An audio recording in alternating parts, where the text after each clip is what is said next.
আউযু বিল্লাহি মিনাশ শাইতানির রাজিম। বিসমিল্লাহির রহমানির রহিম। আসসালামু আলাইকুম ওয়া রাহমাতুল্লাহি ওয়া বারাকাতুহু।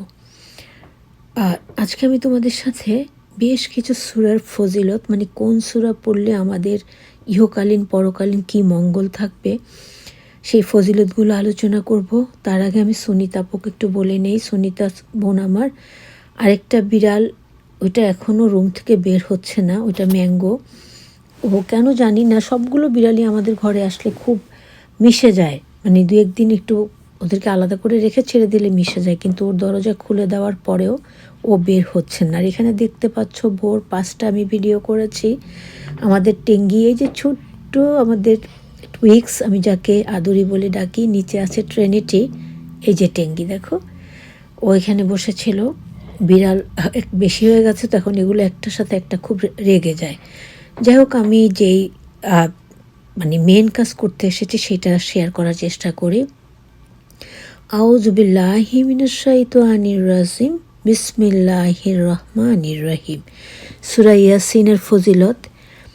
নবী করিম সাল্লাল্লাহু আলাইহি সাল্লাম বলেছেন, যে ব্যক্তি নিয়মিতভাবে এই সূরা পাঠ করবে তার জন্য জান্নাতের 8টি দরজাই খুলে দেওয়া হবে। সে যে কোনো দরজা দিয়ে জান্নাতে প্রবেশ করতে পারবে। তাহলে কি আমরা বলবো না সুবহানাল্লাহ, আলহামদুলিল্লাহ, লা ইলাহা ইল্লাল্লাহ, আল্লাহু আকবার। সূরা ইয়াসিন দেখো, প্রতিদিন যেই ব্যক্তি পাঠ করে, সবসময় আল্লাহর মধ্যে চেষ্টা করি আল্লাহ পাক যদি কবুল করেন, মানে নিয়মিত, মানে প্রত্যেক দিন সূরা ইয়াসিন যিনি পাঠ করবেন তার মৃত্যুর পরে জান্নাতের 8টা দরজাই খুলে দেওয়া হবে, তিনি যে কোনো দরজা দিয়ে জান্নাতে যেতে পারবেন। অন্য হাদিসে আছে, সূর্য ওঠার সময় এ সূরা পাঠ করলে পাঠকের মনের সকল মানে অভাব দূরীভূত হবে। মানে এটা যখন সূর্য ওঠে তখন যদি কোনো আমরা কেউ এই সূরাটি আমল করি, তখন আমাদের সকল প্রকার অভাব দূর হবে। তারপরে আছে রাতে শোয়ার পূর্বে, এটা ইনশাল্লাহ সবসময় করি, রাতে শোয়ার আগে 3বার করে পড়ি, আর অনেক দোয়া পড়ি, আল্লাহ পাক কবুল করা মালিক। বর্ণিত আছে রাতে শোয়ার পূর্বে, মানে আগে এ সূরা পড়ে শুইলে নিষ্পাপ অবস্থায় ঘুম থেকে জাগ্রত হবে। সুবহানাল্লাহ। সূরা ইয়াসিন কোরআনের সকল গুণের সমন্বয়ে সাধিত হয়। এজন্য নবী করিম সাল্লাল্লাহু আলাইহি ওয়াসাল্লাম এ সূরাকে কোরআন মজিদের অন্তর বলে আখ্যায়িত করেছেন। সুবহানাল্লাহ, আলহামদুলিল্লাহ, লা ইলাহা ইল্লাল্লাহ, আল্লাহু আকবার। মানে সূরা ইয়াসিনকে আমাদের পেয়ারে নবী কোরআনের আত্মা বলে, অন্তর বলে আখ্যায়িত করেছেন। এ সূরা একবার পাঠ করলে 10 খতম কোরআন পাঠের সওয়াব লেখা হয়। সুবহানাল্লাহ, আলহামদুলিল্লাহ, লা ইলাহা ইল্লাল্লাহ, আল্লাহু আকবার। আমরা জানি যে সূরা ইখলাসও শুদ্ধ সুন্দরভাবে 3বার পাঠ করলে 1 খতম কোরআন শরীফের সওয়াব পাওয়া যায়। আর সূরা ইয়াসিন একবার পাঠ করলে 1 খতম কোরআন শরীফ 10 খতম কোরআন শরীফের সওয়াব আল্লাহ পাক আমাদের জন্য লিখে রাখেন। তাইলে চিন্তা করো, যারা আমরা প্রত্যেক দিন আমল করি, যদি আমাদের নিয়তটা সৎ রাখতে পারি, ভালো মানুষ হতে পারি, কত নেকি আমরা পেতে পারবো। আল্লাহ পাক যদি আমাদেরকে কবুল করেন, আমিন সুম্মা আমিন। হযরত হারেস ইবনে আকমা রাদিয়াল্লাহু মারফু হাদিসে বর্ণনা করেছেন যে ভয়প্রাপ্ত ব্যক্তি, মানে অনেকে আছে অনেক কারণে অনেক বেশি ভয় পায়, ভয়প্রাপ্ত ব্যক্তি সূরা ইয়াসিন পাঠ করলে ভয় দূরীভূত হয়। অসুস্থ ব্যক্তি পাঠ করলে আরোগ্য লাভ করে। ক্ষুধার্ত ব্যক্তি পাঠ করলে আহারের সংস্থান হয়। এখানে কি বলছে, যারা আমরা ভয় পাই এবং বেশিরভাগ অসুস্থ থাকি, এবং বেশিরভাগ মনে করো যে অনেক সময় মানুষ খাবার দাবার পায় না, এগুলোতে যদি আমরা সেই নিয়ত করে পাঠ করি, আল্লাহ পাক আমাদেরকে অসুস্থতা থেকে মুক্ত করবেন এবং আল্লাহর রহমতে আহারের সংস্থান করবেন এবং ভয় দূর করে দেবেন। সুবহানাল্লাহ, আলহামদুলিল্লাহ, লা ইলাহা ইল্লাল্লাহ, আল্লাহু আকবার। এবার আসি সূরা আর রহমানের ফজিলত। এগুলো আমরা যত জানবো, যদি একনিষ্ঠ চিত্তে আমরা শুনতে পারি এবং আমল করার মানে মানসিকতা নিয়ে শুনতে পারি, ইনশাআল্লাহ আল্লাহ পাক আমাদেরকে হেদায়েত করে দিবেন। আমিন সুম্মা আমিন। সূরা আর রহমানের ফজিলত। এ সূরা নিয়মিত পাঠ করলে, মানে সূরা আর রহমান প্রতিদিন পাঠ করলে কিয়ামতের দিন তার চেহারা পূর্ণিমার চাঁদের মতো উজ্জ্বল হবে। সুবহানাল্লাহ। সে জান্নাতে প্রবেশ করবে এবং আল্লাহ পাক তার দোয়া কবুল করবেন। সুবহানাল্লাহ। সূরা আর রহমান ঘুমের মধ্যে পাঠ করতে দেখলে হজ করার সৌভাগ্য হবে। সুবহানাল্লাহ।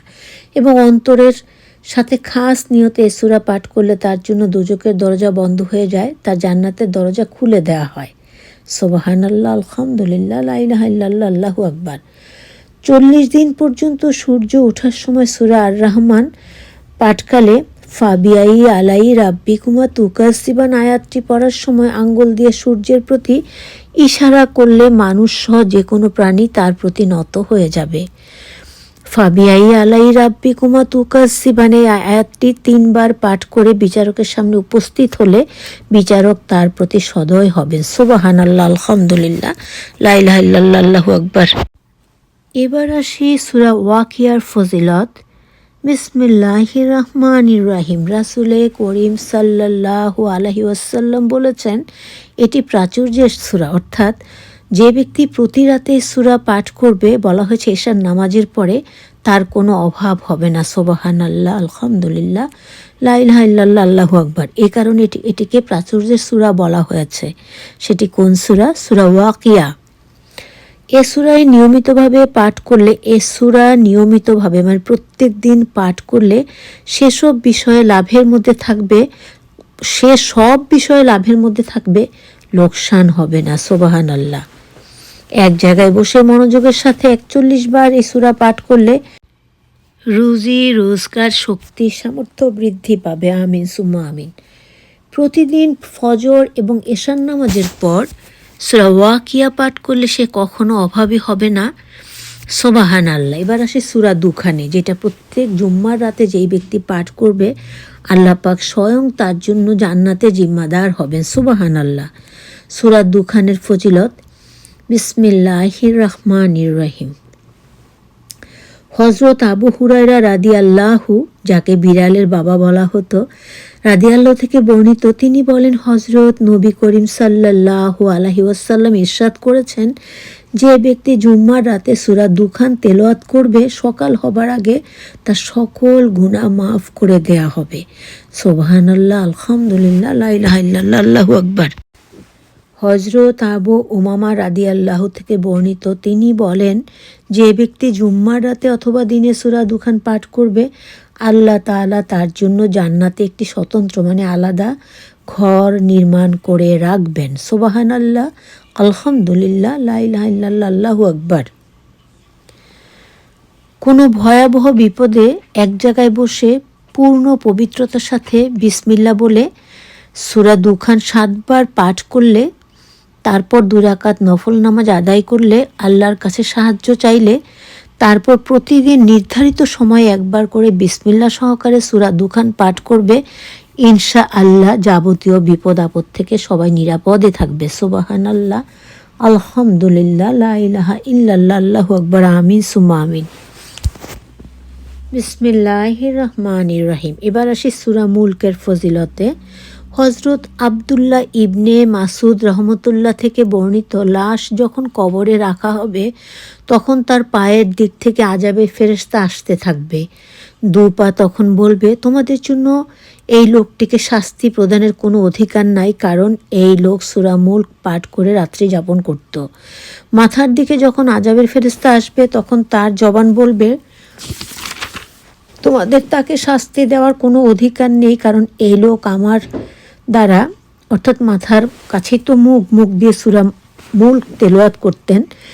তখন বলবে যে সূরা মুলক তেলাওয়াত করতেন। রাসূল করিম সাল্লাল্লাহু আলাইহি সাল্লাম বলেন, এ সূরা হলো কবরের আযাব প্রতিহতকারী।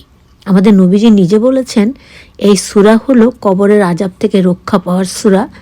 তাওরাতে যার নাম সূরা মুলক বলে বর্ণনা করা হয়েছে। এবার আসি সূরা ফাতিহার ফজিলত। বিসমিল্লাহির রহমানির রহিম। সূরাটি অনেক ছোট্ট হলেও, মানে মিজানের পাল্লায়, যে পাল্লা দিয়ে আমাদেরকে, মানে নেকের কাজগুলো যেই পাল্লা দিয়ে মাপা হবে, সেই পাল্লা এটা অনেক ভারী। সুবহানাল্লাহ।